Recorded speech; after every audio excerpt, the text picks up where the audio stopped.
No. Oh, I thought maybe It's a lucky jersey because every time I've worn it, they've won, and I just keep it down here for reasons, I guess. I was Okay. just saying Yeah, I don't just have. Go ahead. no. Keep going. I don't have a game worn jersey, and I regret it. I wish I had went to one of the auctions for charity and gotten like a Sam Fink game worn or something. You need to take a kid down to the sidelines after a match. I hear they tend to show up to fans. Yes, we've gotten a lot of signatures down there, but I haven't Make a asked for a sign. jersey. Yeah, make some kind of sign. Bring it. Go to a game on your birthday. Our players are fun like that. Yes, they are. I guess maybe I should do that. For the boys, of course, not for me. Sure, yeah. Not that you would use your boys in that way or anything. I'm going to pull up the. Here we go.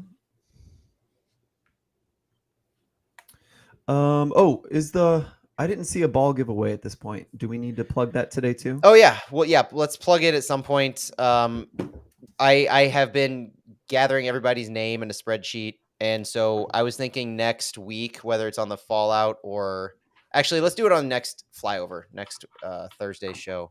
Do Great. the drawing. Cool. And we'll do like a random number generator thing that I'll like put a number next to everybody's name and do an RNG thing, and we'll do it live. Sounds good. We'll do it live. That lives rent free in my brain. I don't know why. Oh, because it's epic. It's a Bill O'Reilly thing. It's great. Okay. You guys good? Yeah. Here we go. Check. Welcome, everyone, to Flyover Footy. You are listening to us on the Big 550 KTRS. Welcome to the show. I have my friends in soccer here, Matt Baker and Santiago Beltran. Matt, let's start with you, man. How are you doing? Doing great. Excited to talk St. Louis City. It's been an exciting week of soccer in St. Louis with the national team and just all the festivities that come with that. We're coming off of a win. We're facing a team that we very much dislike. We've got a lot of interesting transfer discussions going on. It's just it's an exciting time mid-season. Santiago, how's it going, man? I'm doing great. Ready for more soccer after some midweek soccer with a couple of games at City Park, and ready to go for Saturday. Hopefully, City will get back to winning at home. Absolutely. Yeah. I mean, things are feeling a little normal again, right? We're in our happy place right there at the top of the Western Conference in the table. We've got LAFC and Seattle looming as always right behind us. But we got to win this week without two DPs. I mean, that is the stuff that MLS Magic and Parity is made of. And we're here to talk about it. We usually, as I always say, there's a flyover fallout on Mondays, where we go deep into these games. If you listen to our podcast, please do check that out. But now we just kind of take a moment here to talk about a little bit of what happened. Each of us takes a turn with a take or two. And Matt, we'll start with you with your thoughts on the 2-1 victory over San Jose. Since I get to go first, I'm going to go with the obvious, and that's Sam Adeniran. And it's not just the goals from Sam Adeniran, because both of them occurred on non-open plays. And so there were the set piece from the corner and the PK, but it was the work between the lines that he really did that gave us that Klaus reminiscent feeling. It provided a different look up front, a very familiar look at the same time, but yet having a left-footed striker gave us a really dangerous weapon down that left flank. And a lot of the work that he did wasn't just in the shots that he had, and it was in chances that he created. That pass that could have been our third goal to Miggy Perez from the left wing was a thing of beauty. And so the opportunity to see what Sam can do to open up our offense without Klaus and to play off of Nico Gioacchini, which we're going to talk about later on, I was excited to see him just hit the ground running with no training coming in. We talked about his journey back to St. Louis City being getting the call, working out the travel on Thursday, flying Friday morning, and back in time for dinner with the team on Friday. No training. He hadn't trained with any member of the team in 2 months. All of that is just the fairy tale start to his journey back with City. And now that he's had a week of training under his belt, I want to see what else we can see. What extra dimension can he bring to City that he may have just teased against San Jose?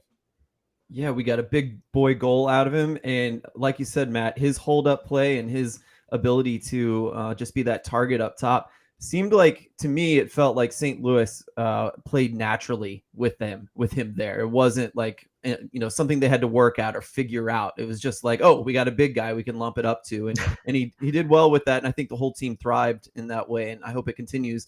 Santiago, any takes from that game from you? Yeah, for me, it was just winning with what I call the kids. Mm. Six guys that were on the starting 11 last year, they were playing MLS Next Pro or USL Championship in the case of Sam Adeniran that ended the year playing in USL. But it's just great to see how guys that last year were in MLS were able to hold their own and win an important game. Absolutely. And that's kind of what my take is as well. Like, is the system the star? Is MLS parity the star with that San Jose game? I go back and forth. Like, it was amazing to me. It was such a relief that, the designated team thing worked, right? Just like you guys said, missing all the star players, all the young players were in on this one. A lot of players that weren't starting were in on this one. But they were able to make that system work as it was intended to. And, there wasn't just one player that had a star moment and, stole the show like Leuven or Klaus has done in the past. It was the system, and the system did its job. It looked right. And we pulled a win out. And it just makes me wonder, is it the system? Is it just a lucky parity game? Kind of like we've had some unlucky ones as well in the past. And so in some ways, I'm balancing my brain between the two. I'm not as disappointed in the silly draws or the silly losses. But at the same time, it makes me feel like we can do this. We can limp all the way to the playoffs if we have to without our DPs. Not something I want, but it made me feel really good in that way. Well, when you're talking about if this is the system a star, and I think these next few matches provide the perfect runway to trying that out. And we know that without Klaus, it took 3 games to find a win, and when we did, we went on a 3-game winning streak. We got to our third match without Leuven and Klaus. We won.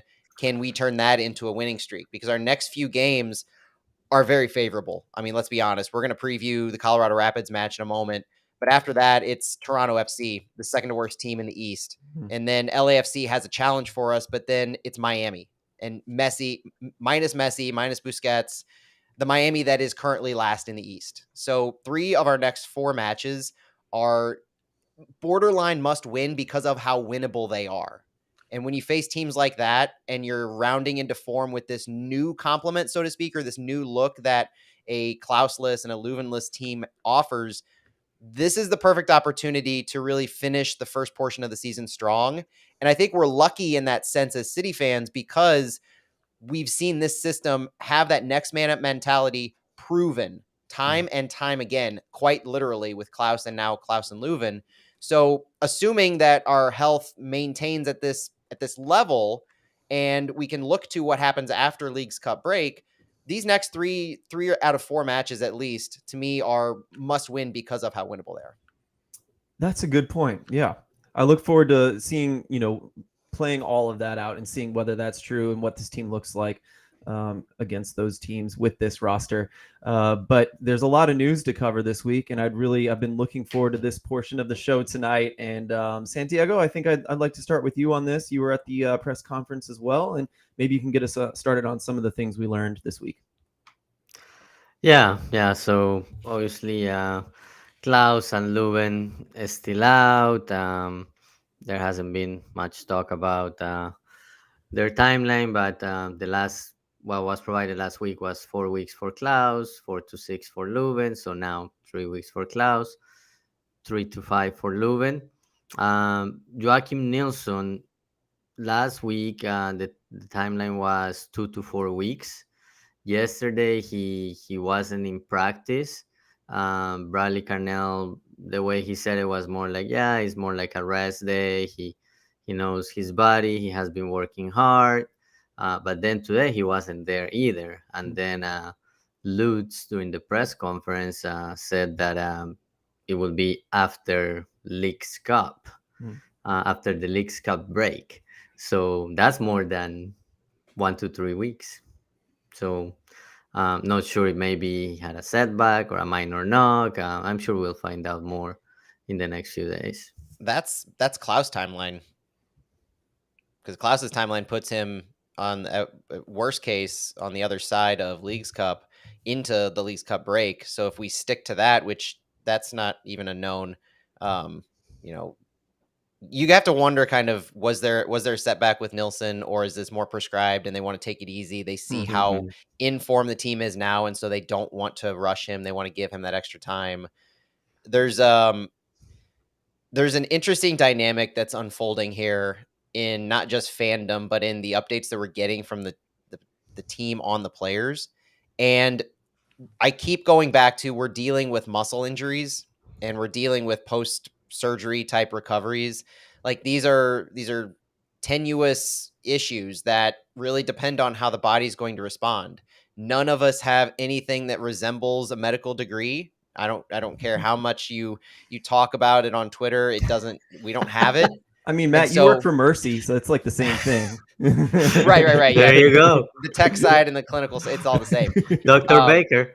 The thing is, the amount of questioning of our training and medical staff has been a little heavy-handed to me lately. I agree. Yeah. And yes, like Twitter often brings out the worst in us. Social media does, the Facebook groups, but just because we hear a timeline and a time frame on a player like Nilsson from last year, like Klaus from earlier this year, and it progresses beyond that timeline, doesn't necessarily mean that our training team is at fault or has done something that is abnormal. It could just as easily, very much, and is likely, the fact that our players' bodies haven't responded to the training that is exactly what they should be undergoing. And every body is different. Every player is different. So it's our first year in existence and we're dealing with this. And there's a lot of knee-jerk reactions going on. There's a lot of commentary that are questioning the team and the staff and everything, because the team has, in my opinion, been brave enough to attempt to give us ideas and estimates. And you take you can't have it both ways. Either the team gives you the information and the estimates as they know it at the time, or they don't give you anything and you're left to guess. He's still out. We haven't heard anything. They're not giving a timeline. You can't have it both ways. No, I was going to say the same thing to kind of reiterate that, is that these communications directors, we've created these guys that put a stranglehold on information that drives us all crazy by freaking out and overreacting. These guys don't want to let any news out, and I don't blame them for it, to be honest. But if we can just be understanding and have some nuance and I think that would be helpful. Sorry, I cut you off there, Santi. I was going to say the one thing that at least I don't know, because this is we cover St. Louis FC, but it wasn't the same. You don't get all that detail. So at least for me, this is the first experience with a team and with their updates. So, and I know people are complaining, but what are they comparing it to? Like, do they know if other MLS teams are more precise with their updates, or I'm not sure. Just putting that out there. That's I agree. Good point. I agree. You're listening to Flyover Footy on the Big 550 KTRS. Thank you, everyone, for joining us. Matt, I think there might be a couple more talking points about injuries that we have to talk about. Quick hits coming out of the San Jose game. Tim Parker didn't practice on Tuesday. Apparently, Josh Yarrow had stepped on his foot in that game. It was still swollen earlier in the week, but Parker was back in practice on Wednesday and Thursday, so he seems good to go. Miggy Perez, on the other hand, didn't practice Wednesday and is apparently recovering from an ankle injury that he suffered against San Jose. He was at the beginning of team activities on Thursday, but he stopped and started doing solo work a short while into that. His response to treatment is going to determine his availability, and that's going to be a player to watch in that midfield and the depth that we have. And then Tomas Ostrak, not injury related, don't worry about that. Tomas Ostrak, unfortunately, is out against Colorado due to yellow card accumulation. And when I tell you that there's some perfect timing going on with this, you better believe there's some unfortunate perfect timing. Ostrak would have had his yellows forgiven if the FC Dallas match was counted as having taken place when we finished it, not when we started it. Oh Because my Ostrak got a gosh. yellow against FC Dallas, which basically reset the clock. It happened on game 5, in which he would have had a yellow card forgiven. Because in MLS, just to reiterate, if you have 5 yellow cards for your first suspension, if you have 5 yellow cards in a row, you will be suspended. And so that's happened to Ostrak. You can have a yellow forgiven in that sequence if you go 5 matches without accruing one. Ostrak had gotten one in the first FC Dallas match in May. That reset the clock. And when he got his next one and continued his streak, he now has yellow card accumulation. He'll be out against Colorado. Very interesting.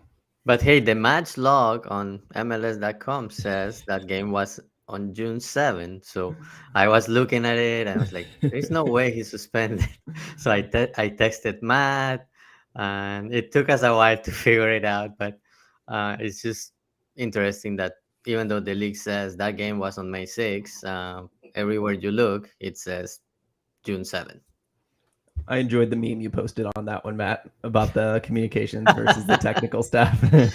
Yeah, and it doesn't surprise me that the website guys don't have all the up-to-date information. But just to show you how kind of crazy the timeline is, Ostrak had a yellow against Austin. He went Charlotte, Portland, San Jose, Salt Lake without one, Minnesota, and then at that point, FC Dallas's match was in the middle of that. And so if you look at MLS's website, he went 5 matches. He went 6 matches, 7 matches. But because that FC Dallas match was in the middle, I think it was right after Charlotte or no, it was no. Yeah. He went at least 5 games with that one. So the first one was erased. Forgiven. Yeah, forgiven. And then Cincinnati, he had one. Mm-hmm. And then he had another against FC Dallas, LA Galaxy, Salt Lake, and San Jose. And because the FC Dallas one was in May and not in June, that sequence of Colorado, Portland, Chicago, Sporting Kansas City, and Vancouver, Houston was interrupted. Everyone, it's in the weeds. It's in the weeds. It'll make you go crazy if you think about it too much. But just the fact that FC Dallas, he accumulated one in that, he's suspended. I defy you to find a radio show across the nation that's going that deep on yellow cards. So you're welcome, everybody. I actually didn't understand those tweets till tonight fully, so that actually was helpful for me. Thanks, guys.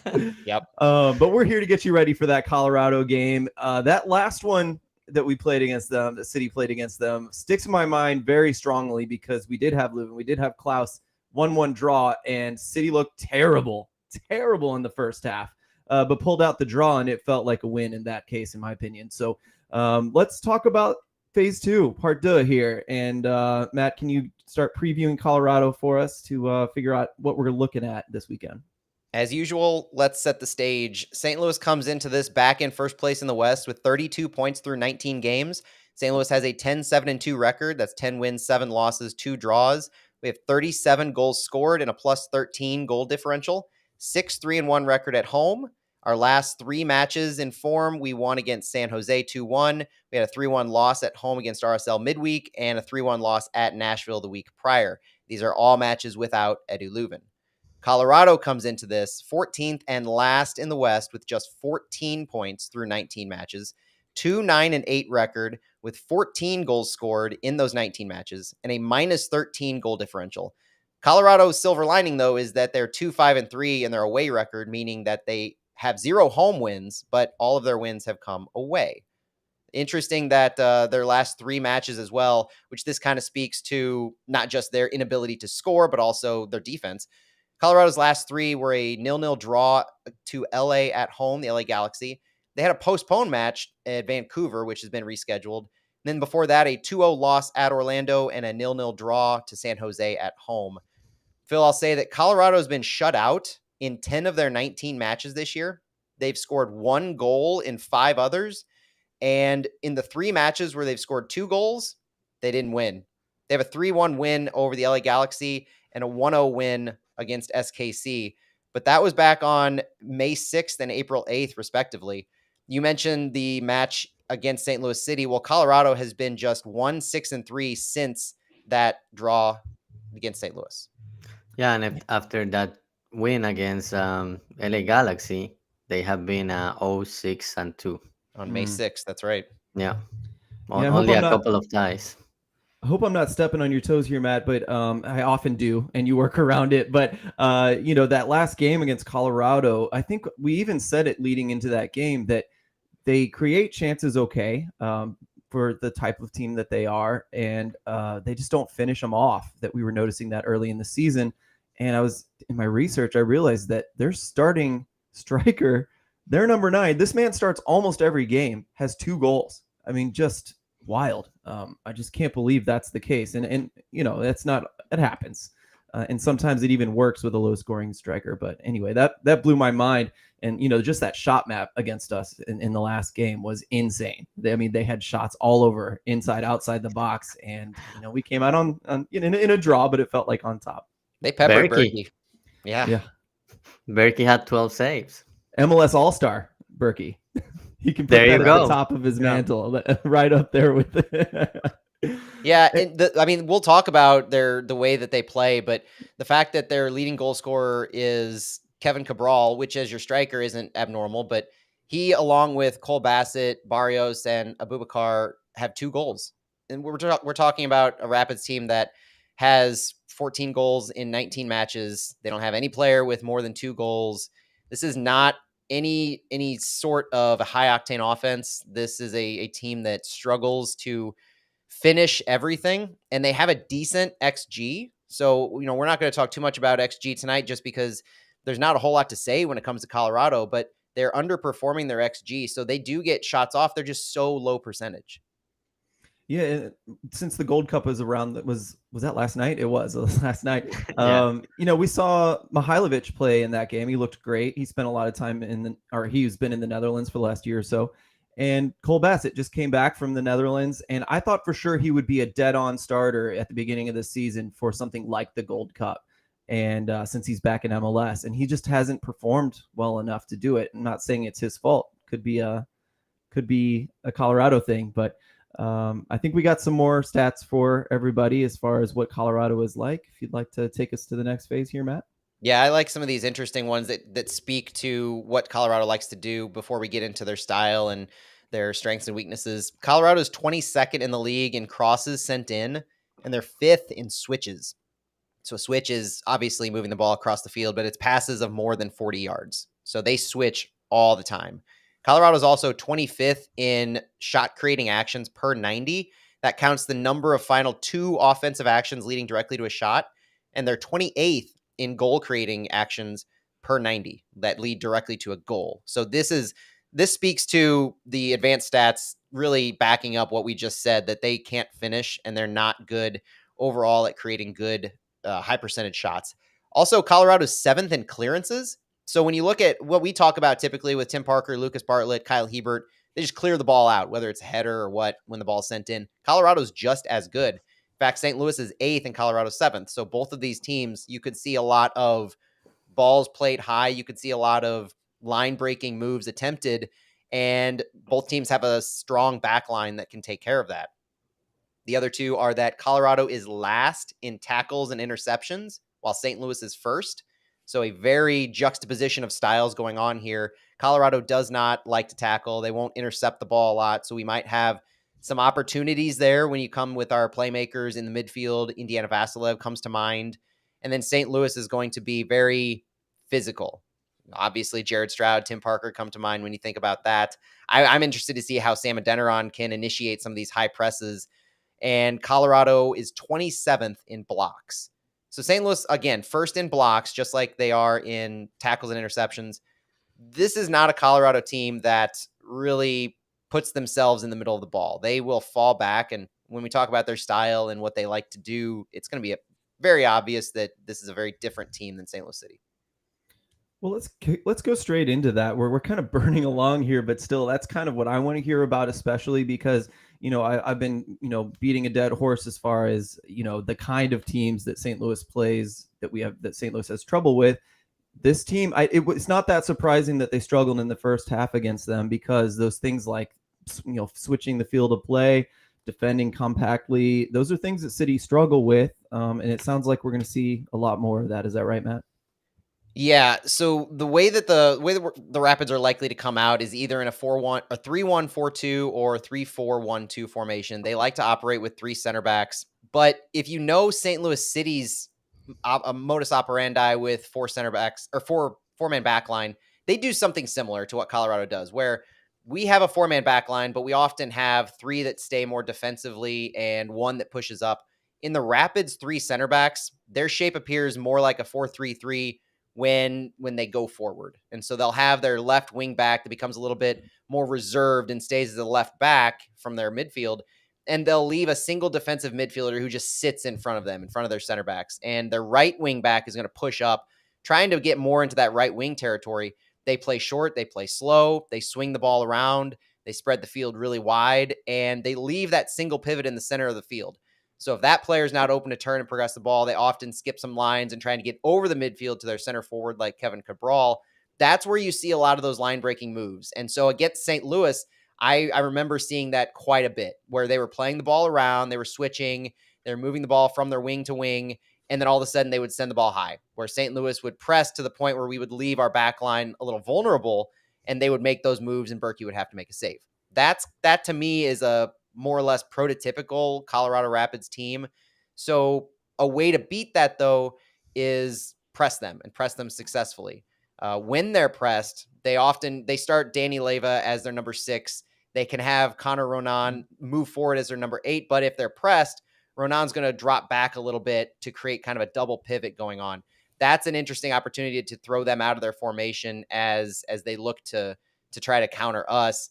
And I don't think the teams that they've played where they haven't had a press really will make much of an impact to how St. Louis handles them. It's going to be really forcing Ronan back deeper in the middle of the field to take him out of the attacking range and put just a whole lot of pressure on their midfield that way. Their preference is to play Ronan or Leyva, have them progress the ball, and then oftentimes they're going to try to bypass our entire midfield. So ideally, if from a Rapids perspective, they take guys like Indiana Vasilev or Miggy Perez, Jared Stroud, and they just move the ball over top of them and they get the ball to Cabral and let him do his thing.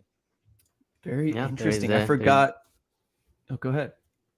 Go. I forgot Danny Leyva. Is that what you were going to say? I forgot he got traded to them. That's really cool. He's getting so many minutes because I think he was losing out a little bit with Obed Vargas starting to take his spot over there in Seattle. It's really cool.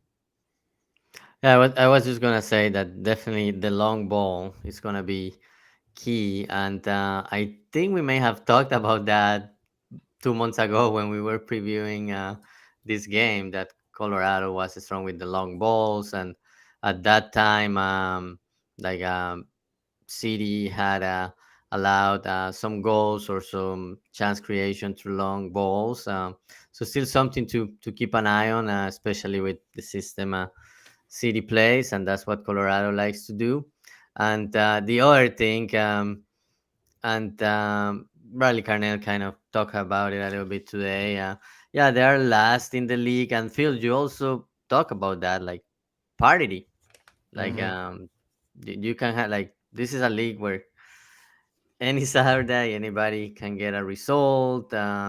So when I asked him about if there was like more pressure just because they were on last place, he was like, well, like that doesn't really mean much to us. A lot of times it could be a team that plays against you really well based on their style. So the fact that they are last on the table doesn't mean anything. So this is one of those games that people may think, oh, it's easy. It's Colorado. They haven't won in their last 8, have scored only 14 goals, but it might as well be one of those trap games.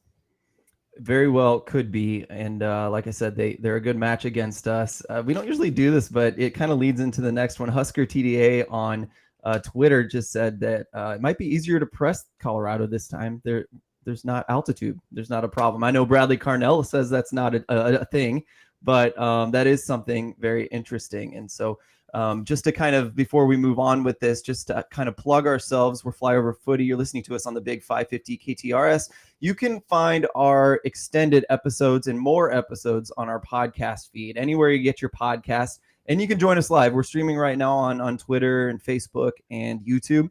And you can give chat contributions and things like that. So we hope you do look into those options and check us out. If you can leave us a review, that would be even better. It helps us out.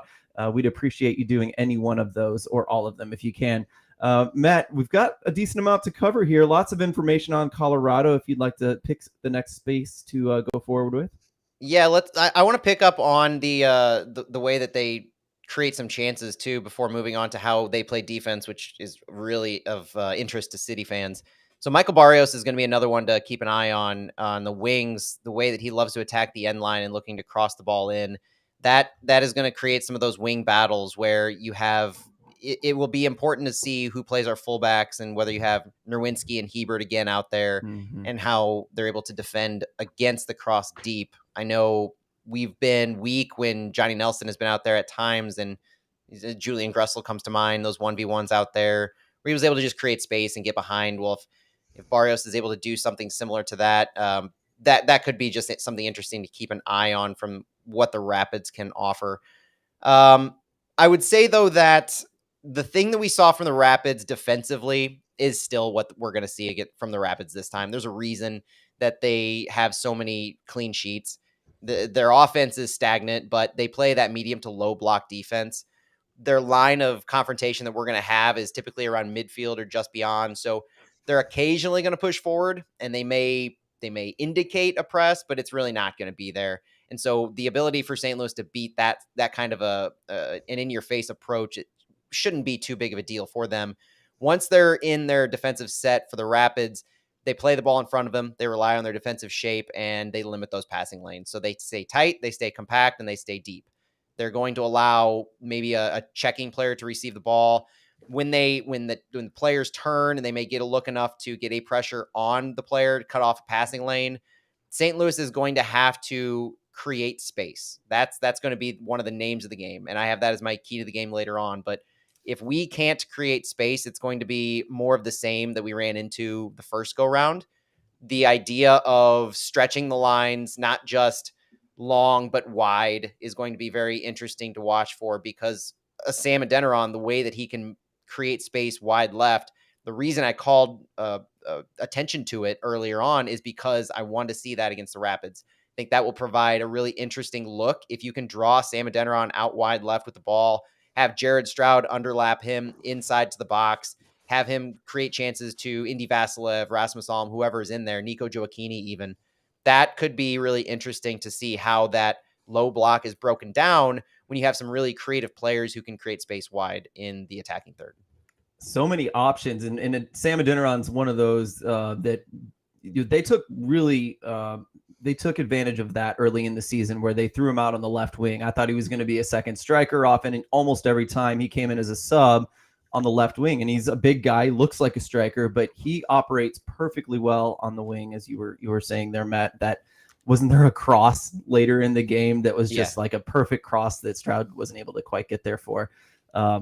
Good stuff on the wing. So appreciate those thoughts. Well, on that too, I do want to drop a Carnell quote, because I think it's timely with how the shape of Colorado looks. Because I asked Bradley Carnell Thursday about the diamond midfield approach that they have, because I found it so fascinating how, whether it's because of injuries, whether it's because of health or availability, the shape of our midfield has evolved so well and so very interesting to me, because it started out as a 4-2-3-1. It eventually morphed into, against Seattle, we had five-man back line. We've seen a 4-4-2. We've seen now a diamond midfield. And so you have that actual shape. And I remember seeing it for the first time the other day and just have that epiphany, like, oh my gosh, they're actually doing it, because they didn't do it earlier in the season. And we always thought, okay, this is how you can defend. This is how you effectively press. This is the style of a formation that we want to see, that we saw like with the Philadelphia Union, for instance. So Bradley Carnell's quote to me was very interesting in using that diamond midfield. He said, usually a diamond is a way to suffer against big switches like the Rapids love to employ. Right. The diamond has helped us. I told Lutz in our first 3 weeks of preseason, with personnel we have, I've never tinkered with a diamond as a coach. Would I want to do that on match day one, be somebody totally who I'm not? We've built principles, and within those styles, you can forge relationships within a formational structure. He's liked what he's seen out of the diamond. I found that highly fascinating as Carnell as a coach, and just the the honesty in what he employed earlier in the year, because that's what he was comfortable with and that's what he knew his players can be successful with. And you're seeing an evolution to that. You're seeing very advanced systems developing here for not just the players on the field, but Carnell as a coach in managing this. And Carnell mentioned that he liked what he saw with the back five against Seattle for that first 60. He just wants them to be creative, combative, and constructive against Colorado. He noted 1v1 play out on the wings, on the sidelines, called out Nicholson and Barrios on the wings, guys who can really change the game and who the diamond can really help to manage when you have a Stroud or a Vasilev out on the wings. That's really cool. It's interesting. I hadn't considered, because we had seen the diamond quite a bit before Carnell took over, but it was before, that Bayer Leverkusen, once the kids came in that game, it was a diamond. I remember that pretty easily. So it's interesting to hear that he wasn't into it and he was willing to talk about it at first and how he's growing into it and even learning. It sounds like that's really good stuff from Carnell. I enjoy his responses when he is able. Great question, actually, because we don't always get like fun answers like that in the presser. So I'm glad you guys are there for that. I really like when he provides that kind of insight. And again, I also to me it also caught my attention that he also talked about the 5-man backline, because I'm sure we will see that again at some point. But that just showed the flexibility he has been able to implement with the team. We have seen it with 18 different lineups in 19 matches. Basically, whether it is due to injuries or due to the matchups, the team is basically looking for the lineup and the formation that will give it the most advantage against the opponent. Other coaches, other teams, you don't see that. You always see same lineup, usually the same starters. But I really like that the team approaches every match as a basically game one, and that's what they focus in, and they look for the best lineup at the base formation. So I really like that. I agree. We are Flyover Footy, and you're listening to us on the Big 550 KTRS. Thanks so much for joining us today. I hope you feel like you're well prepared for this match against Colorado, which will be coming up in the next 30 minutes or so. Let's talk. We have a decent amount of time, and I'm glad, because on this one especially, I really want to talk about the lineup. Like, the options are so plentiful in this case. I don't think we're going to get more of the same here, Santiago. Yeah, I think I know one of Matt's starters. I'm just gonna say that. I think it's Sam Adeniran. We have show notes that we work off of, and literally, we have this document. I just edited it at the moment Phil mentioned that, so I feel like that's why he's bringing this up, because I looked down at what I wanted to lead into. And it wasn't what I wanted to lead into. I've changed my mind in the past few hours in what I want to see. Well, let's go with yours, Matt. You always have the most thorough lineup, so you can give your thorough one, and then we'll just make our changes as we go along here. I'm going to use this as a chance to mention some of my keys to the game as well, because the players that I chose speak to that. So my keys to the game were to stay organized as a back line and prevent those line-breaking chances through the center back fullback space. So you need strong defensive fullbacks.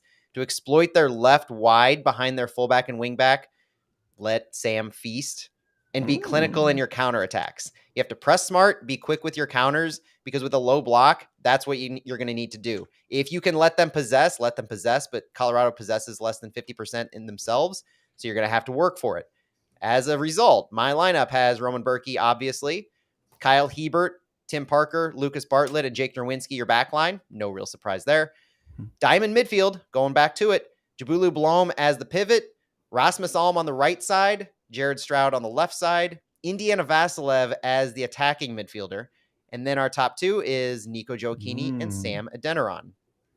I love this because it provides it provides what Carnell mentioned today in the opportunity to have Sam and Nico play together. And so I'll drop this quote as well, because I asked him about Sam and his path forward and how he sees him playing off of Nico.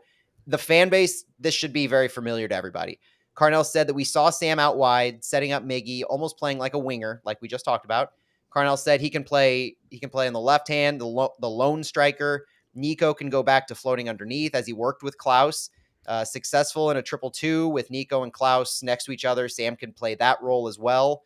Not two of the same type of strikers, but two different weapons. We look to utilize them wisely. I think they utilize them wisely together from the start against Colorado. I think it would be dynamic. it would be an eye-opening experience to what Nico Gioacchini can do again in this role, a likely more familiar role for him. And it also keeps Rasmus Alm on the field as an attacking option, because that was where I kind of got into the question of if you're going to have Gioacchini and Sam, and you're going to have a 4-4-2, or even if you're going to drop it into a 4-2-3-1, what do you do with Rasmus Alm? And I still like Rasmus Alm's capability to track back and play defensively. He's shown a propensity to be able to track back on the wing and play a little deeper if he needs to.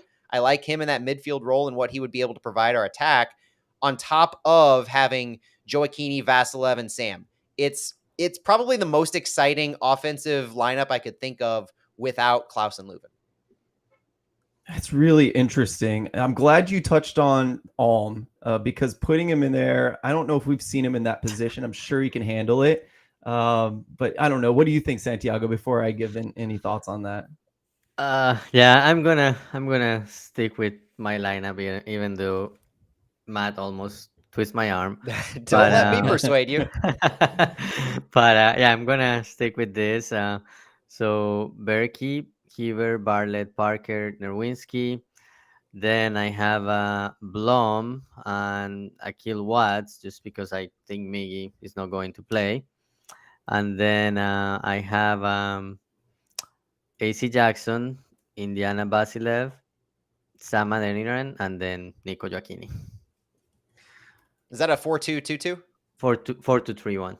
Oh, 4-2-3-1. Okay. Yeah. So Gioacchini with no Adeniran. Yeah, just Adeniran on the left wing. So that's where I'm having a little bit of trouble because, I think Alm is better when he can stretch the field. And I think he's not going to be able to do that as an 8 or even as an attacking midfielder. So that's a little bit strange for me. That's why I was leaning more 4-2-3-1 as you did, Santiago. But then you can't play Gioacchini and Sam. And I think as I think about this, I think I will rest Gioacchini one more time. And I'd like to see, just because he did have such a heavy stretch, and on top of that, Sam had such a good game. He was productive at least. And so I think I would throw out Sam one more time at home against a team that you could use a big guy out there, and then change at some point. If things aren't working, you can change to that 4-4-2 diamond. And so I think I'm going to sacrifice Gioacchini so that I can have Stroud, Alm, Indy at the 8, or this, the double pivot with Blom, and it'll be Sam up top. Now, my other questions are, do we play AZ also? Because it wasn't a productive game for him, but I would say he might have had a better game than Sam, even as far as performance and chance creation and just running down the ball over and over and over again and causing trouble. So do we play AZ Jackson in there? I thought Akil Watts, I thought he did a good job at right back. I don't know if you guys agree with that. I very much agree. Very much agree. Yeah. I wanted to ask you, because I didn't watch as thoroughly as I usually do, but normally I worry about Akil Watts in certain instances, and I thought he performed well, and I think I'd like to see him out there again at some point as a sub at the worst. So I don't know how you guys feel about those choices. We can talk more if we have time. Yeah, I didn't have Akil Watts in my starting lineup, but I definitely appreciated him at right back, and I thought that was an exciting thing. That was one of the things that I saw that gives me a little pause in the transfer window discussion, because one of the conversations is, do we need depth in certain positions, left back, right back? And Akil Watts, we know that Hackworth projected him last year in interviews as a MLS right back when he had been playing defensive midfield for City 2. Yeah. So to see this come to fruition and grow and develop into that, and you want to see this progression throughout the season where Watts has had all this time to practice with team and growing himself in an MLS environment and taking this role that he's been projected to and succeeding, because I thought our back line did fantastic against San Jose. The only goal was that high turnover, and we know what was the reason behind that.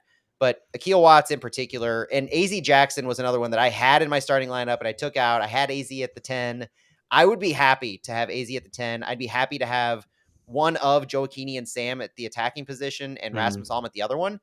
I don't think you can take Rasmus Alm off the field when he's healthy.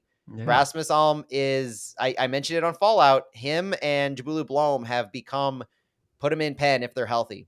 The stat that I had last week was, I love it.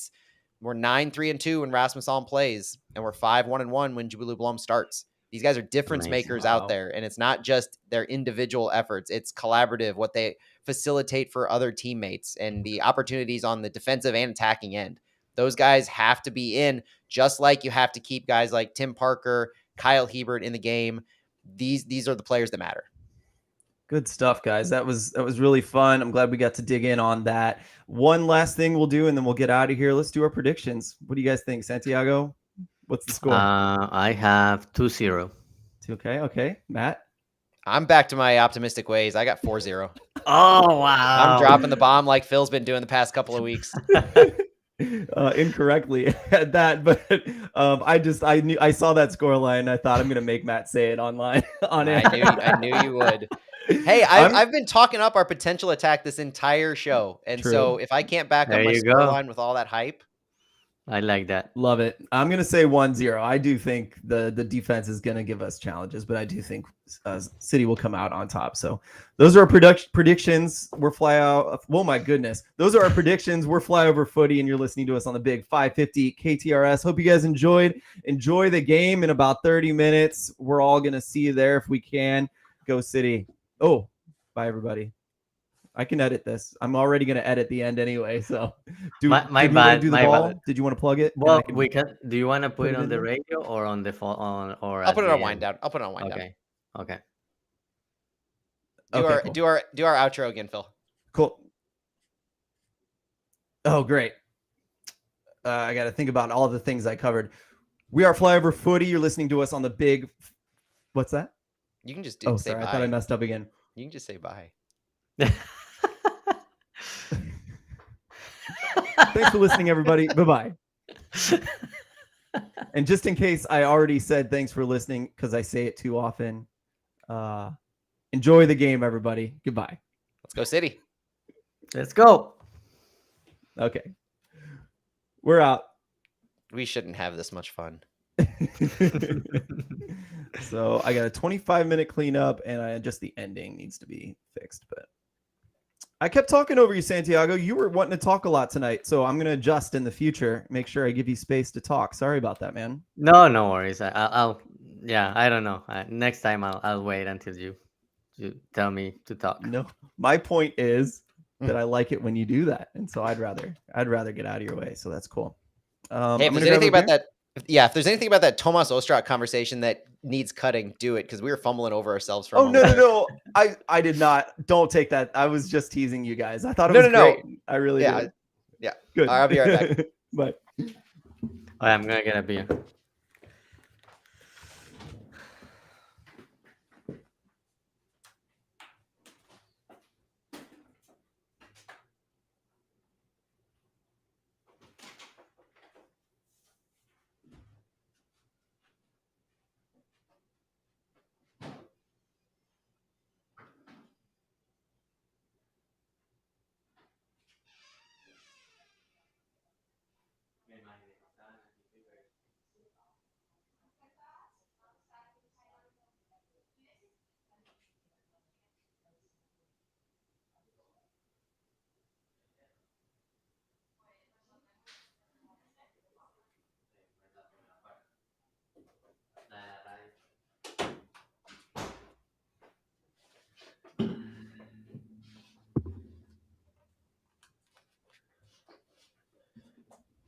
And if you're sticking with us, stay tuned. We're going to dive deep into some transfer window news.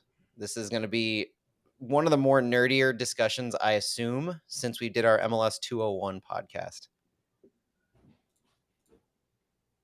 If you guys have any questions you want to toss in chat about the transfer window, we are all ears. I think we've got a couple, but we've got a lot of Lutz quotes to get to, and we've got a lot of roster speculation to look at. Well, I'm pandering to the stream. Good. Did you see his flawless comment? I did. So high quality. We're totally professionals here. Thank goodness it's not live. I mean, it is. Well, that's true. It's just not like a live pod recording type thing.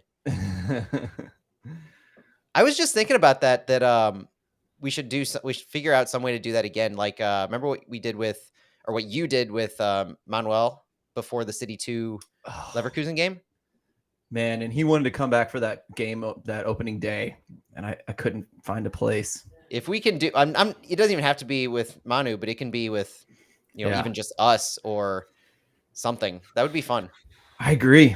I think we should find like a special occasion to do it on. Maybe Kroenke Klasico would have been a good one. I could think of some dates in October that would be pretty good too. Mm-hmm. Yeah, because I think we could get in. I think I'd like to do it if not at Schlafly. Schlafly was kind of perfect, but maybe the pitch would have us. It seems to be a hop-in spot. They do have those little couches. I've seen ball watching do theirs at at pitch. Nice. So I think they're friendly with that. I like Jonathan's response, his comment about Santi. I'm pretty sure that's when we were doing Fallout. Santi had somebody at his door. We just all of a sudden just stopped. What? Say that again. It was at the end of this show when we were like fumbling all over and Jonathan in the chat mentioned, like, he said flawless like Santi the other day. Ha. I'm pretty sure that was that. Good stuff. It's hard when there's something going on behind you. I remember my kids, like when they're 2 and 3, they just barge in. There's no stopping it sometimes. Exactly. If we had started recording at 8, I would have had a kid in here 3 different times. It would not have been good. Well, let's kick it. We're all here. Let's go right into the wind down. Welcome everyone to the wind down. It's officially begun. It's going to be a special one. I've been really excited about this. We had Lutz come on to the presser today. I don't know if that was a surprise or not, but no, they announced it on Monday. Oh, okay. To media that he was coming, and then they did a special like re-announcement Thursday morning just to like reiterate, hey guys, don't forget he's going to be here. This is the chance to get your questions in. Yeah, I mean, it's how long has it been since we've talked about like transfer rumors and things? And so this wind down is going to be pretty much all transfer stuff. I guess Lutz gave us plenty to work with here. I'm excited to talk about it. Yeah, he gave us stuff to work with. He didn't give us names. He didn't give us. He didn't give us specifics, but at the same time, he had this like prepared statement where he was on the podium, and when he was finishing his prepared statement, he said, "And I'll take questions in a minute, but I think I've gotten to 90% of what you all are going to ask, so I don't know." As if like his list took care of every single thing. But right. It's one of those things. Did that make you think more about what you were going to ask, Matt? It did. I mean, honestly, like it made me, when I re-listened to it this evening, I took it more of the whole point of him doing that. And when he started out by saying he wants to address the misconception about what a transfer window could or should look like. And I found that was very interesting. And the more that I was listening to him, the more that I re-listened to it, I think the overall like reason for what he was doing is that he seemed like he wanted to level set everything from expectations, from speculation and comparisons to European leagues, to established MLS teams, to teams that have different levels of roster flexibility. It just seemed like he wanted to get out in front of everything. And whether that bodes well or not for the transfer window is very much debatable.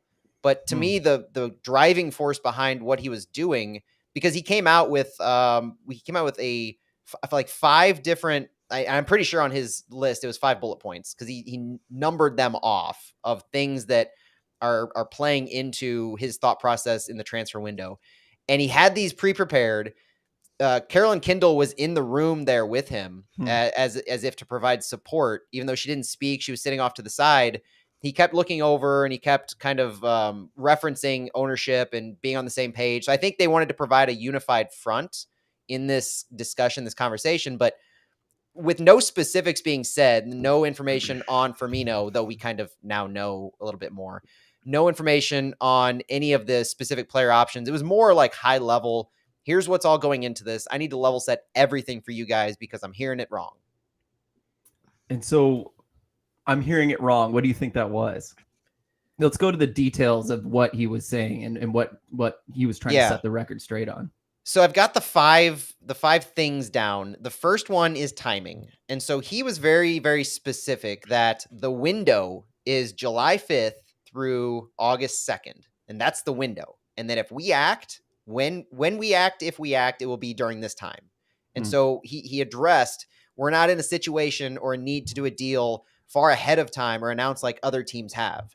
And he put Messi aside, put Sergio Busquets aside. Like, we're talking other MLS teams that are not just blowing up the entire landscape. Teams that have announced players ahead of time, like FC Cincinnati, he very specifically said right off the bat, timing. We don't need to do that. We're not in that scenario. There is an MLS break coming up on 7/15. He talked about the timing of getting players registered, their ITC if they're coming in from international. A lot of things go into getting a player ready. It's not just them hopping off the plane on 7/5 after you've announced them ahead of time and they can just slot right into a game. Lutz said, if we do something, we'll do it when the time is right. Shots fired a little bit there, it felt like. I mean, all of this kind of sounds like shots fired. Not just to an extent, but yeah, I can run through the rest of them if you want real quick, and then we can kind of recap them. Yeah. All right. So the first one was timing. The second one is, and this one's near and dear to my heart, roster size is a limit. Lutz talked in detail about there are rules that they have to follow. It's not like you're coming from Europe. You don't have 35 players, and if somebody goes down, you can just fill a hole by signing another player as soon as the transfer window opens. No, there is a 30-player limit on a squad. You can't go shopping whenever you feel like it. Lutz was very clear about that. The third one were budgets.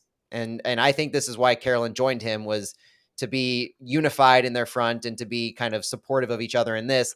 Lutz said very clearly, they don't have an open checkbook. But he'd said that to the point where it's not like he wasn't trying to parlay it into ownership being stingy or a refusal to spend.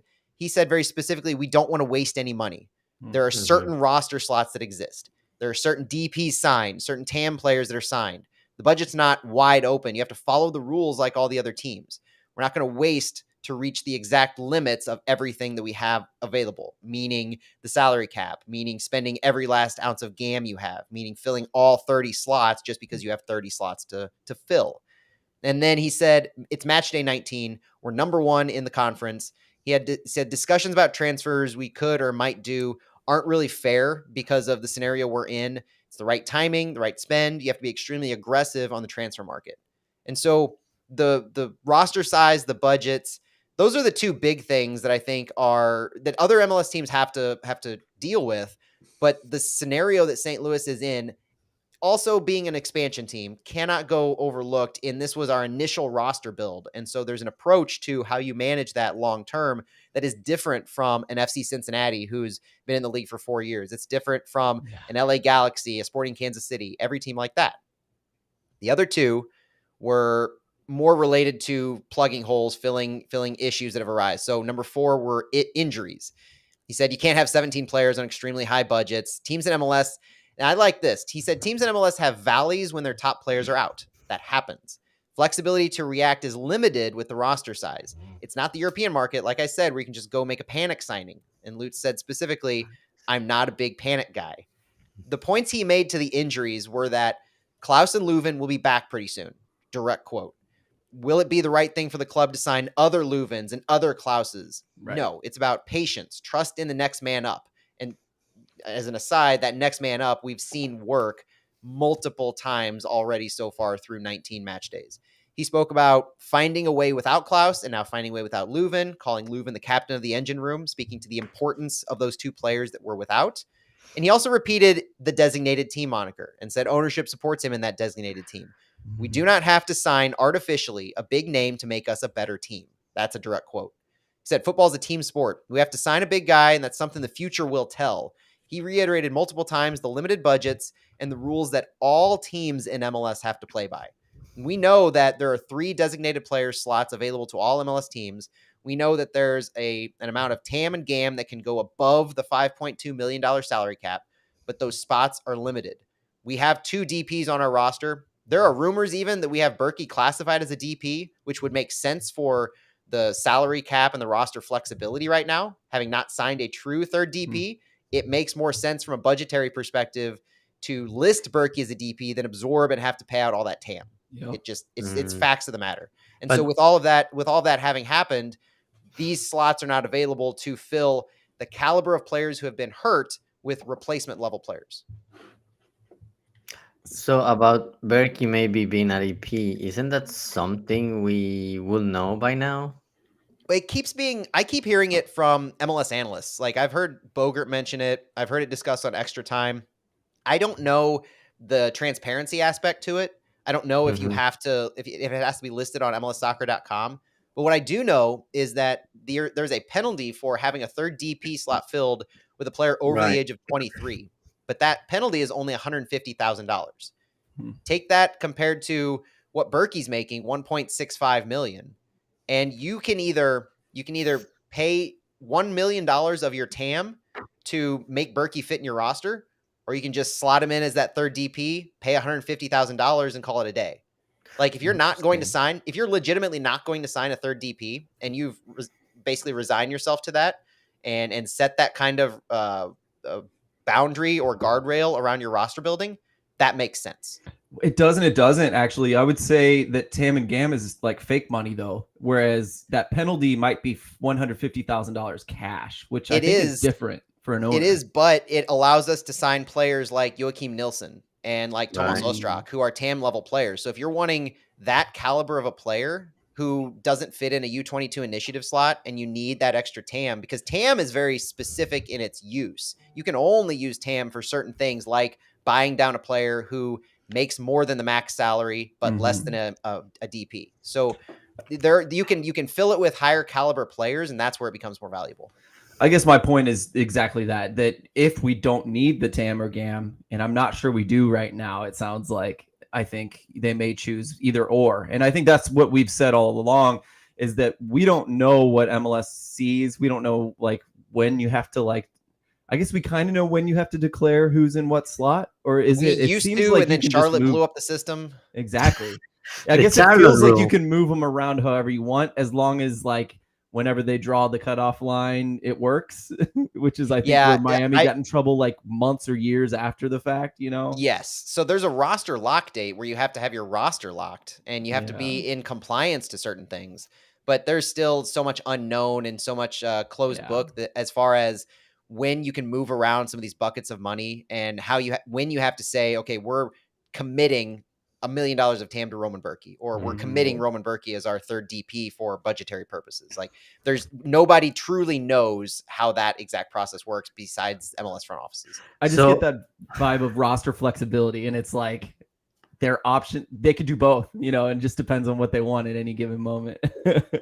Yeah. So on that roster lock date, basically the league and the teams know who are the designated players and all the designations, but that's never made public, I guess.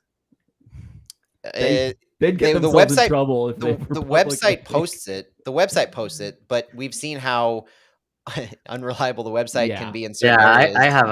I have asked at the season after the roster lock date, there was some information in there, and I reached out to the team, and they're now that the website is known to be wrong a lot of times. So can't take that but with a grain of salt. And beyond that, it is what the club is willing to answer from the questions that we get to ask. It's good stuff. Any other? Go ahead, Matt. Yeah, the fifth one was just that reiterating that they're not looking for a quick fix. And he said he had this down as his fifth one, even though he alluded to it earlier. He's not making a panic signing.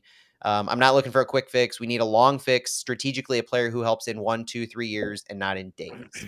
So that puts the squash on replacement type players for Klaus and Leuven, even though there are injury level replacements that could occur if you put Klaus and Leuven on an injured list. You can basically replace them like for like if you wanted to, but it doesn't sound like that's in the cards at all. And they're truly looking to this Leagues Cup break as an ability to almost reset their roster, get back all of their guys healthy. And in best case scenario, you end up with Klaus, Leuven, and Nilsson all healthy, ready to go on the other side of the break. And you're in a position where it does sound like it is a little cliche, but you do have reinforcements in that scenario. Yeah, he talked about Nilsson like a reinforcement just He because he did. hasn't played the whole year. And to be truthful, basically he is. He has been out the Mhm. whole year. He didn't even play with CD2, so it's kind of, oh yeah, this guy is here. He's healthy. Yeah, from a fan perspective, it's almost like we've been playing without him this time, and we've always had him, so it's a loss. But how much of a loss can we even really consider it, given the fact that you're right, Santi, we haven't ever had him. He's been a Yeah, name on the roster, but he has never been. He's never suited up on the field. So Mhm. I think that was my favorite point, was that last one, the first and last, kind of the way you said it. The not panic signing, because I like we need a long fix, strategically, a player that helps in 1, 2, 3 years and not days. And I think I read a quote, maybe it was the same one, but it just kind of almost made me think about the players we have that aren't there yet. I think I've had high hopes for Ostrak, and I think we can all agree I don't think he's hit his ceiling anywhere near it. I hope. And so I think about that. I think about AZ, how far he's come in half a season, and maybe where he could be in 2 or 3 seasons, and just all the like Miggy. Like, what can these guys become? This is not something that comes and goes like it does in our thoughts. Someone has a good play, we think, oh, what's this guy going to be? No, Lutz, it sounds like, is constantly thinking about the future more than the present, which is his job. The coach's job maybe more to make sure they win every game. But I loved that. yeah, yeah, sorry, go ahead, Santi.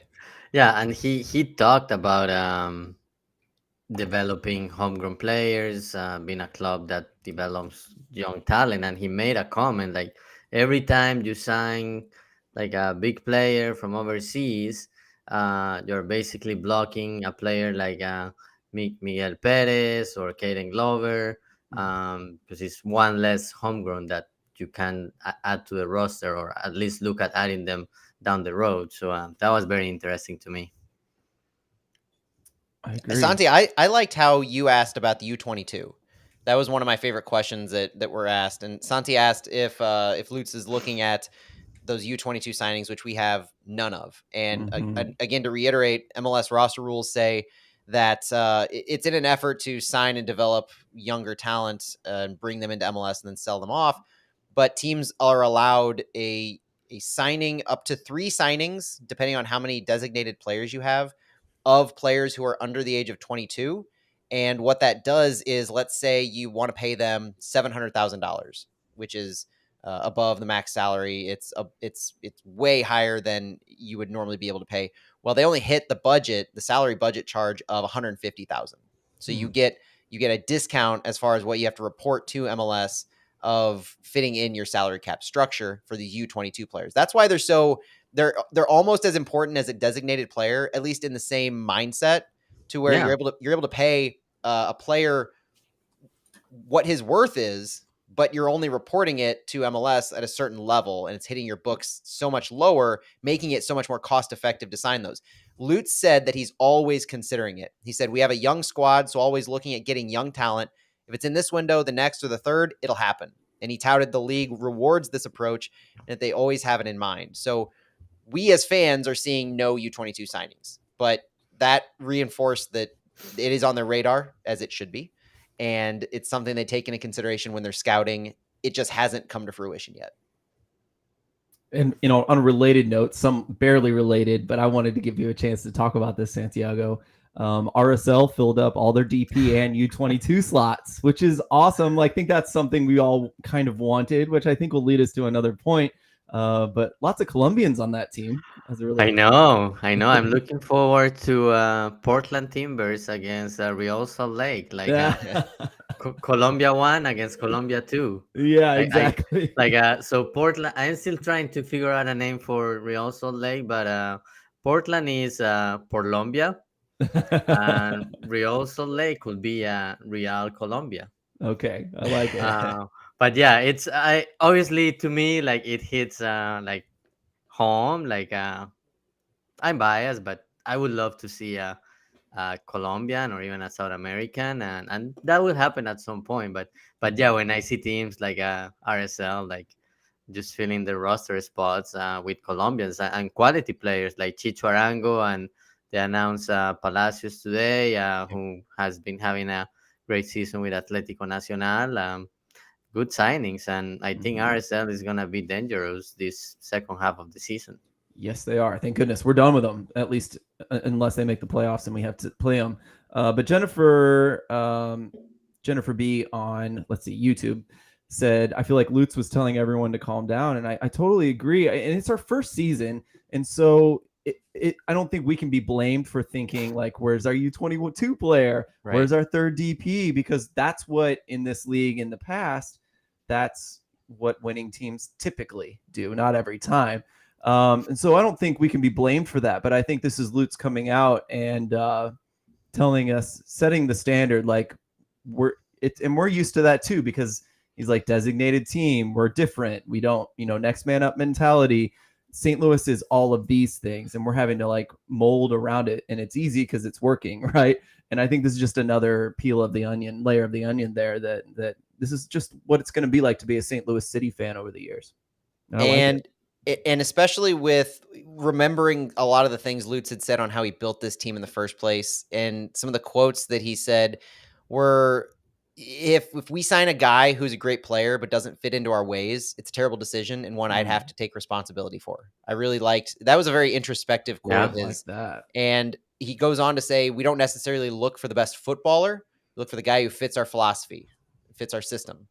And I liked how he brought this back, because this reminded me a lot of talking to some of the international players, and especially if you listen to the City Voice episodes of Klaus and Leuven, and I believe I've heard this from Thomas Ostrak, but Lutz said that the amount of work behind the scenes to talk to the family and figure out the player and if he fits is a lot. Mm-hmm. He said that's our secret sauce. The guys who come here love to be here in our values, the character, level of play, personality on and off the field. So if you're thinking about who they're bringing in or wanting to bring in from a transfer window perspective outside of the organization, take into consideration those intangible aspects.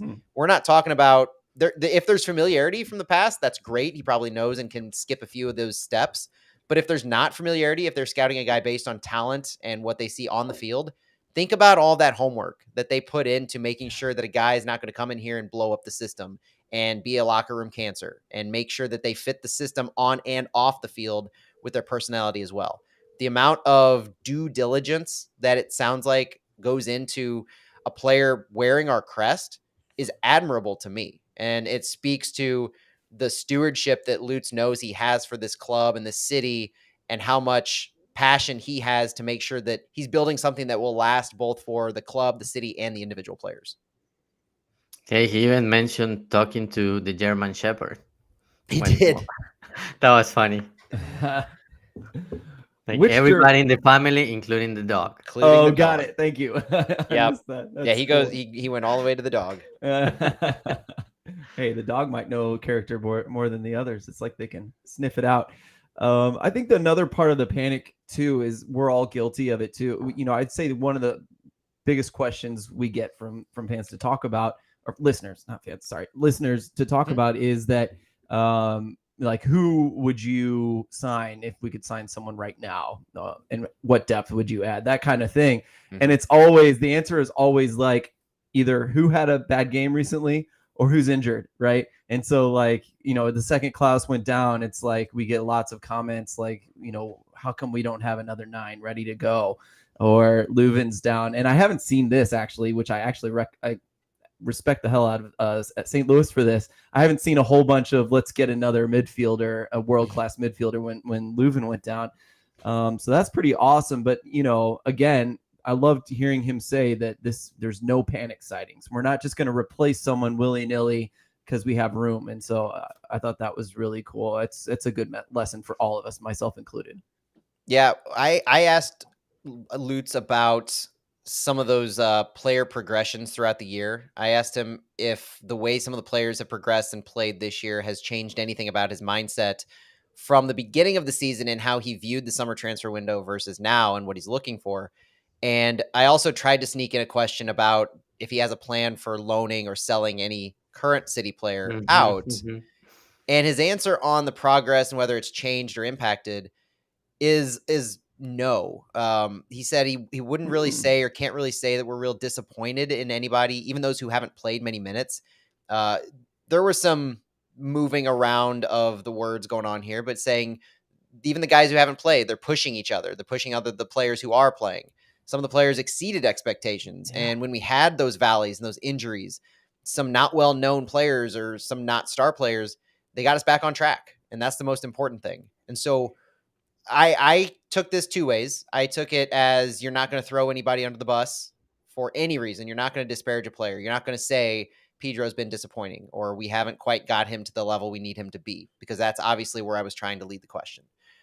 I also see it as touting and pivoting to a positive, which Lutz and Carnell do well, pivoting to highlighting guys like Kyle Hebert, Lucas Bartlett, even Indiana Vasilev, Miguel Perez, guys who you didn't know for sure they were going to be starters or you had no intention of them being starters at the beginning of the season, and they've stepped up in really, really big ways. Even Aziel Jackson, those kinds of guys, Akil Watts, especially coming off San Jose, it's easy to highlight that level. But I had the thought of, I wonder if this entire concept of you have Klaus going down, you take a couple games, you figure it out, you go on a 3-game win streak, you have Leuven go down, you take a couple games, you figure it out, you win, you see what happens after this. Does this give Lutz more pause in what he needs to be looking for? Does it help buy him time in a way to stick to his own principles in signing a player? To say that I have all these things I look for. I don't need to cut corners. I have a system built here. I have coaches. I have players who are proving the next man up philosophy. And if you can have a Akil Watts step in at right back, if you can have Miggy Perez step into the defensive midfield, if you can have AZ Jackson step into number 10 and win games, then you can actually be very intentional with filling this last roster spot that you have. And that's where if you want to take it somewhere else right now, we can, Phil, but I do want to talk about the roster makeup itself before we go. I just want to say one thing about that is, we mentioned that Danny Leva thing. I'm curious because your question could have been purely positive too, where our guys are so good and we have so much depth that we need to get them somewhere else and cash in because they're so good. They need more minutes and they deserve more minutes and we can cash in, like a circular sort of thing there. So like I could see that happening, but how cool is it that it's a really good test, because I had that thought this week. And I was like, who's not getting minutes? It's not many players. And they, for real, like they mean it when they say the next man up is a thing. The injuries have given guys minutes. The rotation has given guys minutes. I don't know how many guys are unhappy with their minutes. Probably. It's funny you mentioned Pedro, as Jonathan Himmelberg asked if Pedro makes it through his contract entirely. Yeah, I thought that was pretty ironic. Well, so Pete, let's take a look at Pedro real quick, because he's obviously in a lot of the fans' crosshairs here because of his lack of playing time and the initial pomp and circumstance about his signing. Selmer Pedro's contract goes through the end of 2025. And from all reports, including the MLSPA's salary guide, Pedro's guaranteed a salary of just under $375,000, and he had a reported $300,000 transfer fee.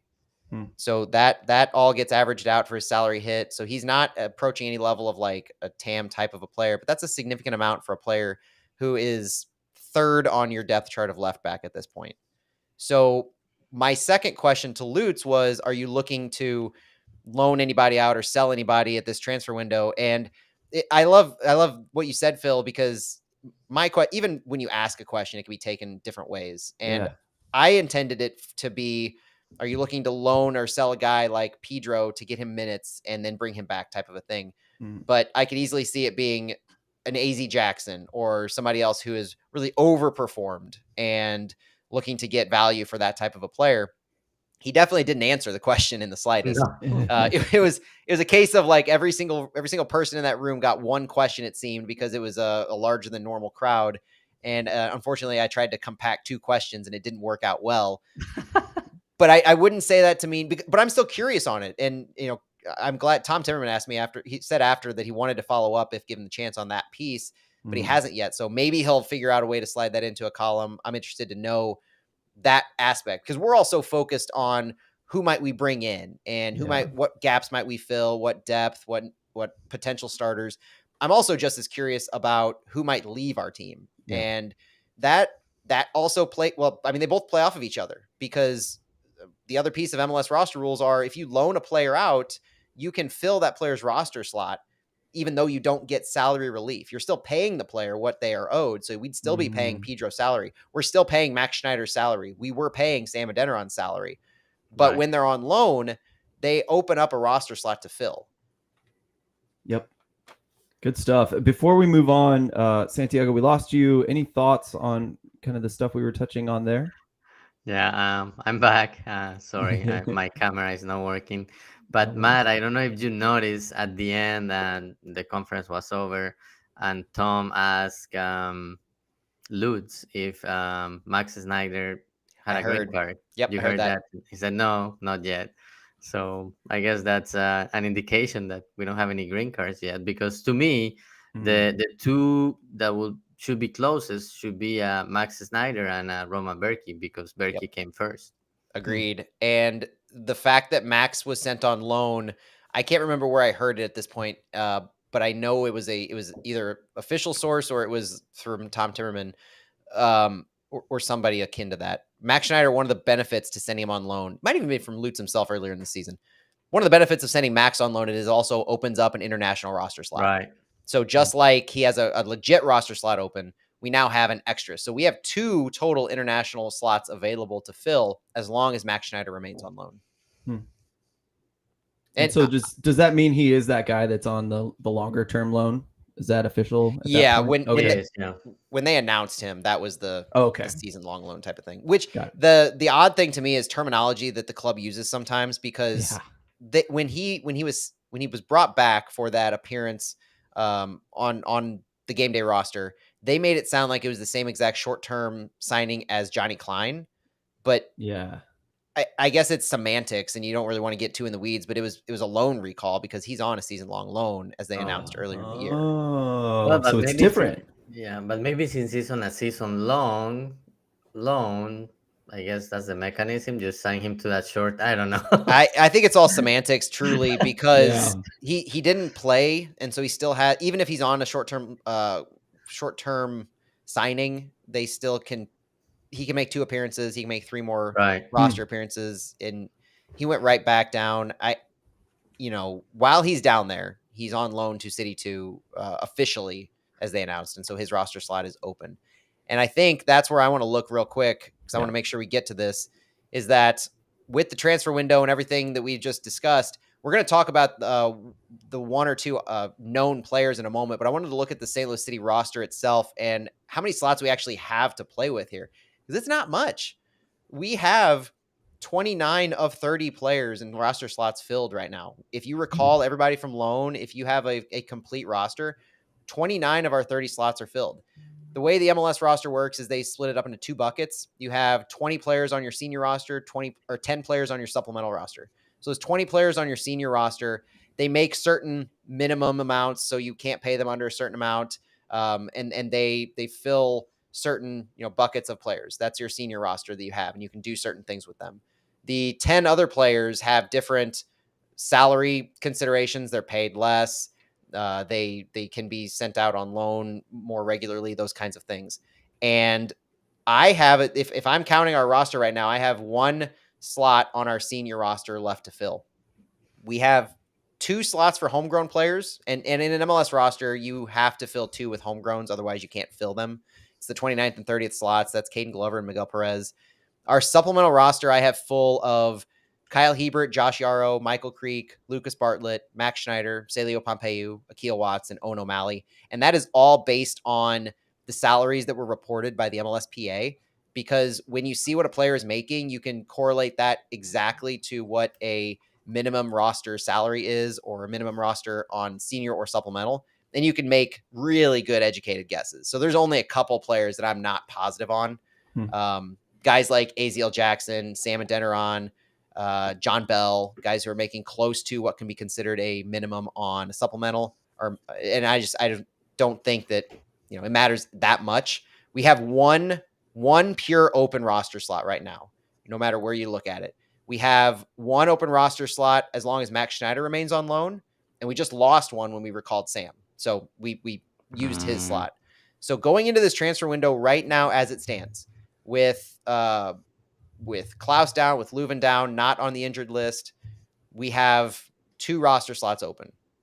The only other caveat I'll give to that is a potentiality for Lucas Bartlett to be on the roster as an injury replacement for Joachim Nilsson. And the only reason that I'm not 100% sure on how that's working right now is because go back and look at the initial announcement of Bartlett's contract. They announced him as having a 1-year contract with 2 option years, but it was made in correlation. A corresponding roster move was to put Joachim Nilsson on the injured list. And when a player goes on the injured list, they can have that slot filled. Like I said, they can have the slot filled with a player taking their slot until they come back, and then you have to figure out what to do with that player. So that's the only other possible gray area. But for all intents and purposes, the way that Lucas Bartlett's playing, I'm considering him as a full-fledged member of our squad, filling up a roster slot. And with that said, that's why I have 2 open slots, 1 legit, 1 while Max Schneider's on loan.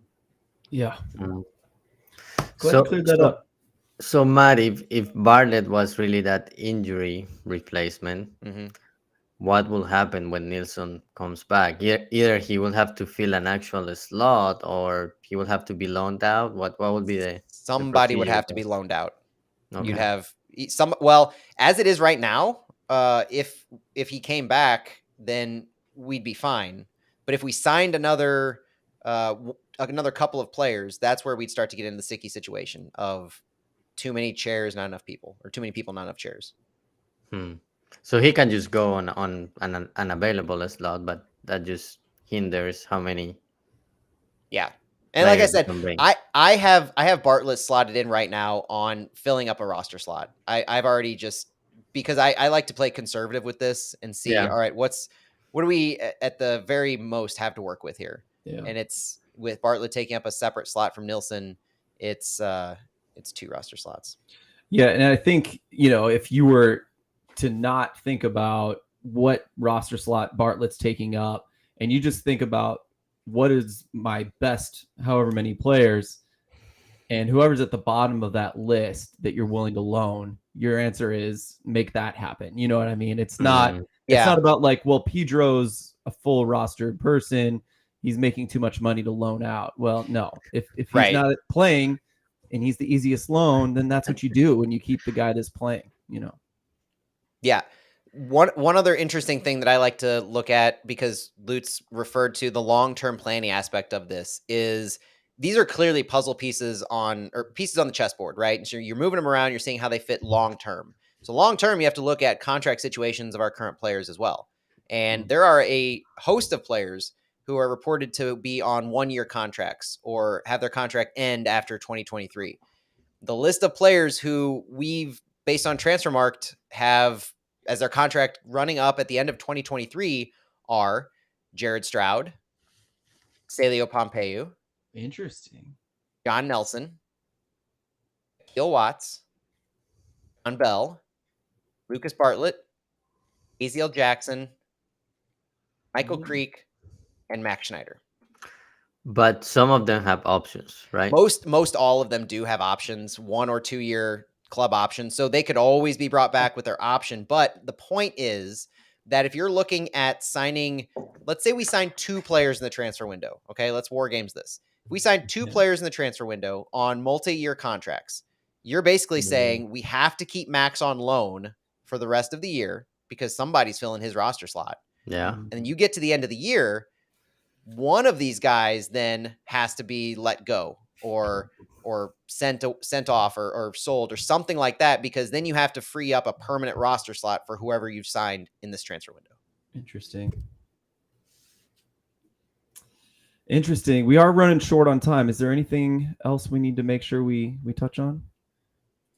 I do want to touch on the couple player rumors. So Bobby Firmino was a player rumor, and as of Thursday evening, Fabrizio Romano, who is the just end all be all source for transfer rumors, anybody who knows, I mean, he's the guy. He reported Thursday that Firmino had agreed to a contract with Al Ahly in the Saudi League through June 2026. So he joins Edward Mendy in raking in the dough, playing in Saudi Arabia. That I don't know. That'll be announced, I assume, here soon. But if Fabrizio Romano is reporting it, I'm going with it. And so St. Louis out of the Bobby Firmino sweepstakes. It's Surprised not coming. he chose. Man, I don't get that, but listen, got paid. No one's offering me that money, so got paid. As Taylor Twellman said, he got paid. Yeah, for sure. The other player that had been rumored, a couple different sources, is Conrado. Left-footed Brazilian left back, left mid, left winger, plays on the left side, left-footed. He's currently under contract until 2024 with Lechia Zach. I'm not even going to pretend to pronounce the Polish first division team's name. He just turned 26 in April. He's been with Dansk since 2020, since joining them on a free from Brazil. He played on a few Brazilian teams, and this has been reported by a couple different places that he also has interest from a couple other Polish sides in their first division, Rakow and Cracovia. Mm-hmm. What's interesting here is as recently as last year, Conrado has been linked to the New York Red Bulls. And the obvious correlations between systems are there, but there's some interesting things that that Conrado had said when the Red Bulls were looking at them that were reported in some of their outlets, like Once a Metro.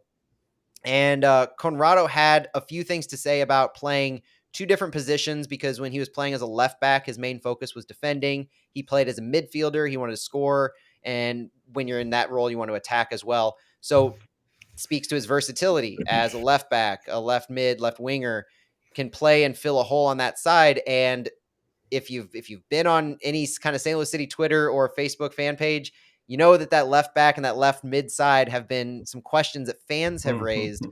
This could fit and fill some of those needs potentially. The thing is, with his contract running until 2024, we would have to pay a transfer fee to get him.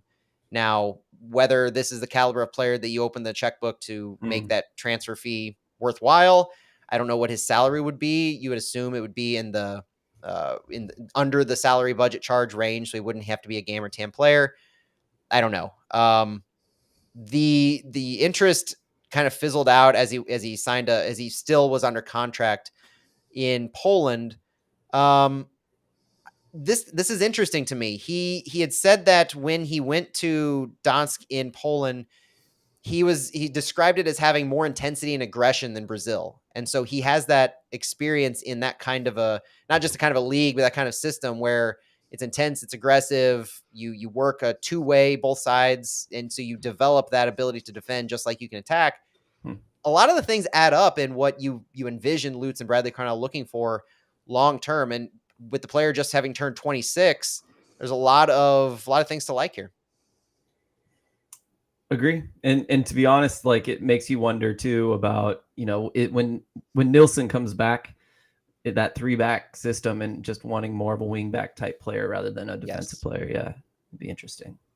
Yeah. And that could offer stability out there, because lately, at least in the past few weeks, and most of the season, really, Jared Stroud has been a pretty big option there on the left side. You have Isak Jensen lurking and getting time with City 2, playing as a sub role on City. So he's still there developing. He is more of a left winger to me type player. He likes to play a lot higher than a left mid in a diamond would, for instance, or a left wing back.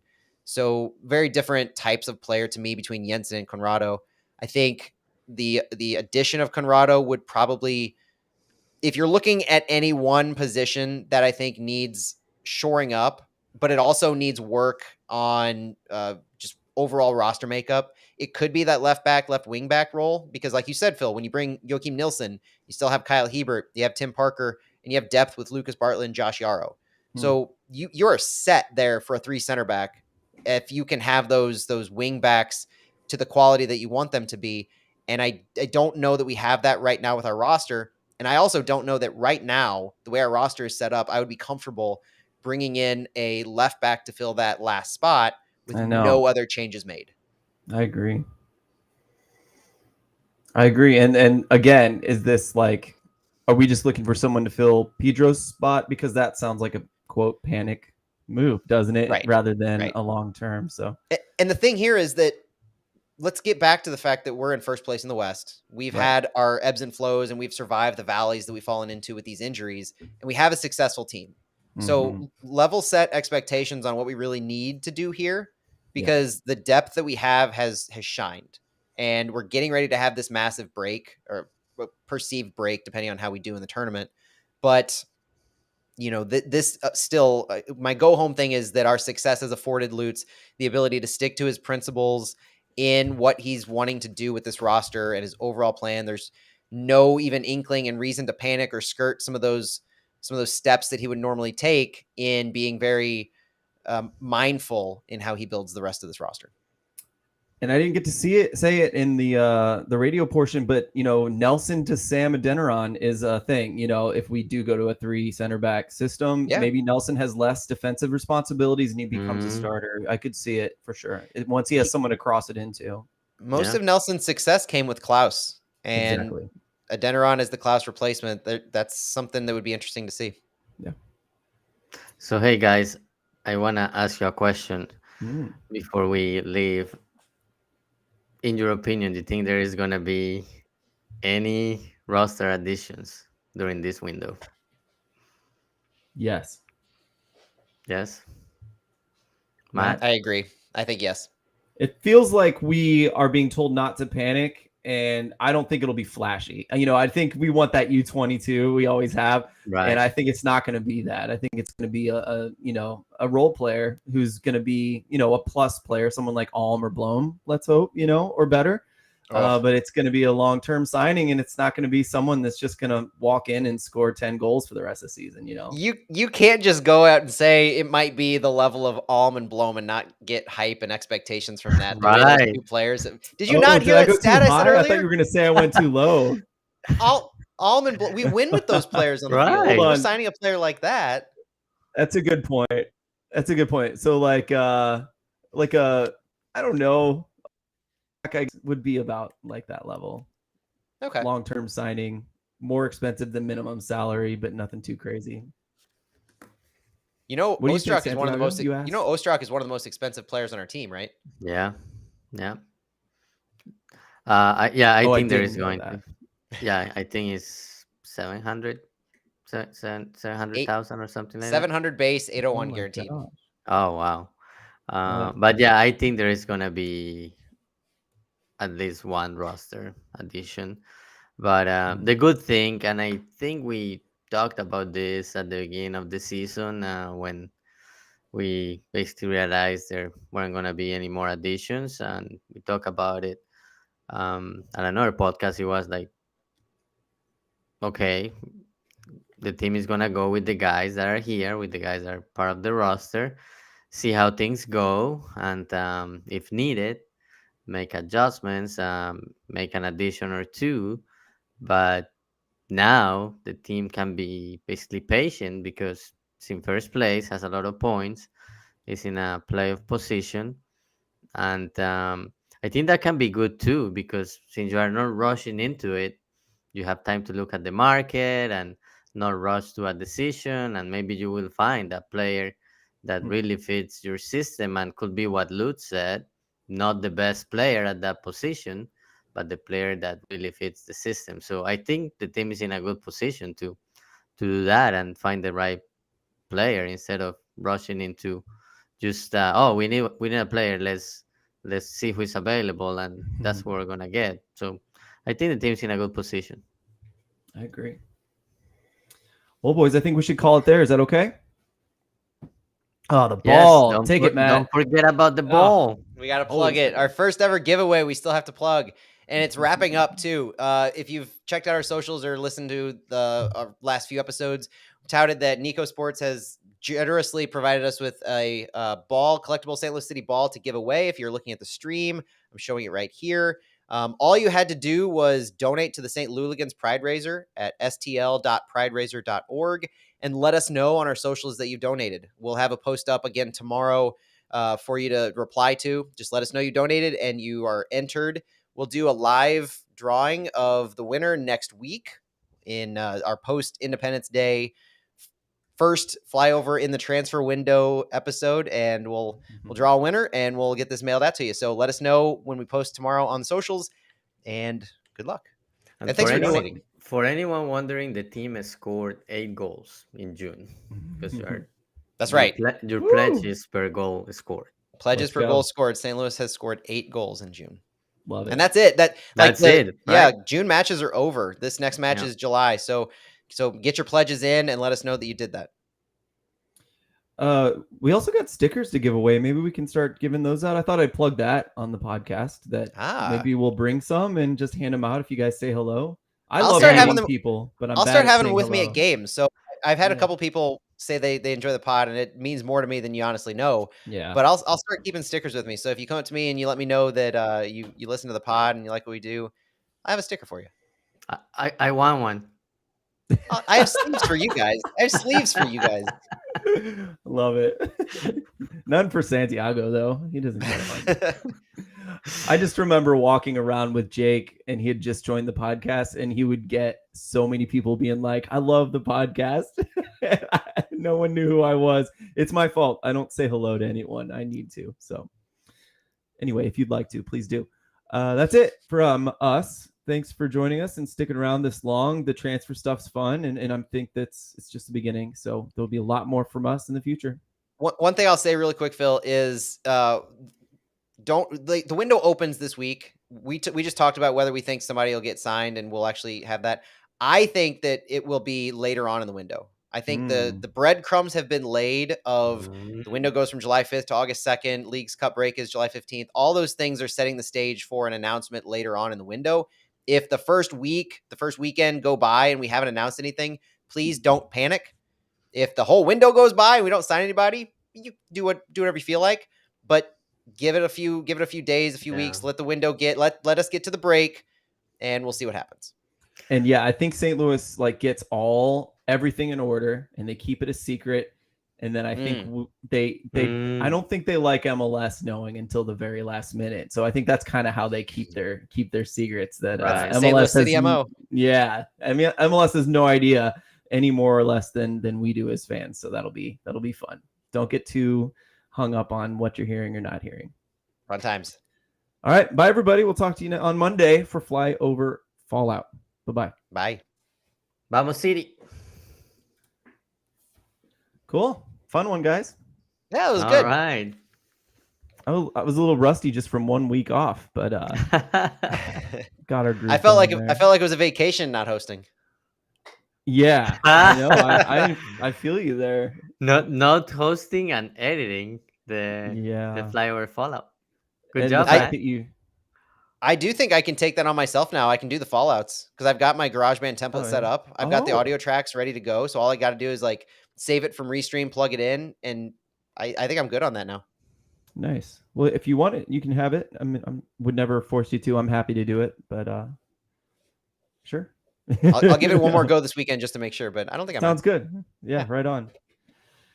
I'm glad we got that entire wind down of the transfer window. I think that's really unique for us that we can do that. And the timing worked out so well with the press conference and the Firmino news today. Yeah. I just think the stars aligned for this to be the perfect thing that City fans can listen to going into the transfer window. Yeah. Good stuff. I'm going to send you that link for the Dropbox folder. I'm going to change the folder now so that it goes there automatically. So I'll be able to send that to you in the morning. Sweet. Thanks. So you'll have the video version. I have a day off tomorrow. Got kid stuff here and there, but most of the time I'm just cleaning the house, so I'll be able to play around with it. Cool. All right, guys. Well, that's it. Have a good one. Good chatting with you guys as always. Have a good night. See you guys.